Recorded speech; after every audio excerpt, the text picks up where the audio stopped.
สบายดีสบายดีสวัสดีสี่เมื่อสุกุลสุคนเนาะพี่น้องเนาะมาพี่น้องมากินข้าวนำกันมื้อนี้พี่น้องเอ้ยแซ่บๆพี่น้องได้อบงัวเนาะพี่น้องเนาะแซ่บๆมาพี่น้องมา มาเด้อมาเด้อลูกหลานกินข้าวน้ำแม่เด้อมาเด้อซีมาสกูชคนมื้อนี้กินคันบาเซียนเด้อแซ่บๆมื้อนี้พี่น้องมื้อนี้ก็ได้อบเนื้อพี่น้อง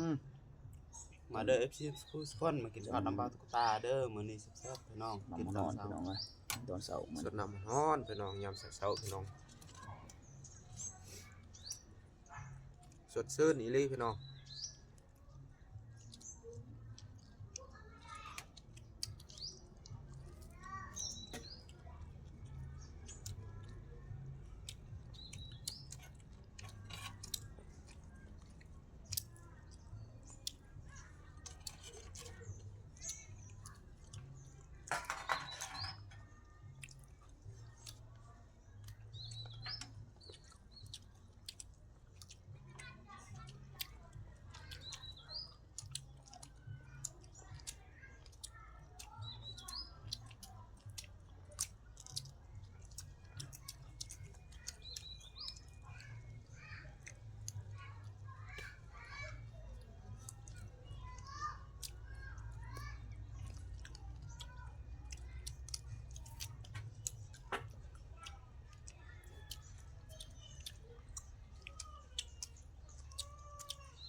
เอาจังหวะจำเอาพี่น้องเอ้ย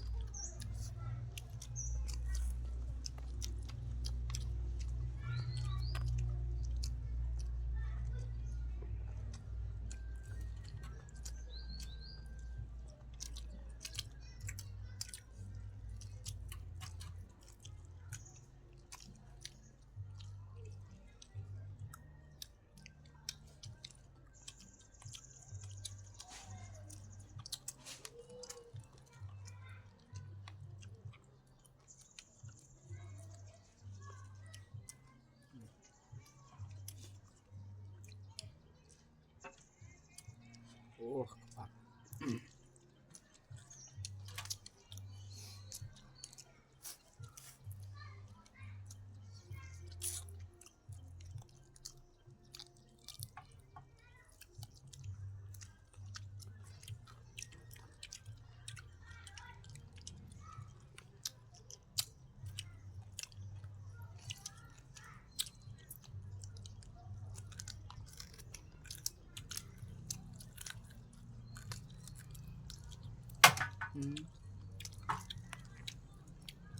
มื่น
มันเป็นก้อนเนาะหัว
เอา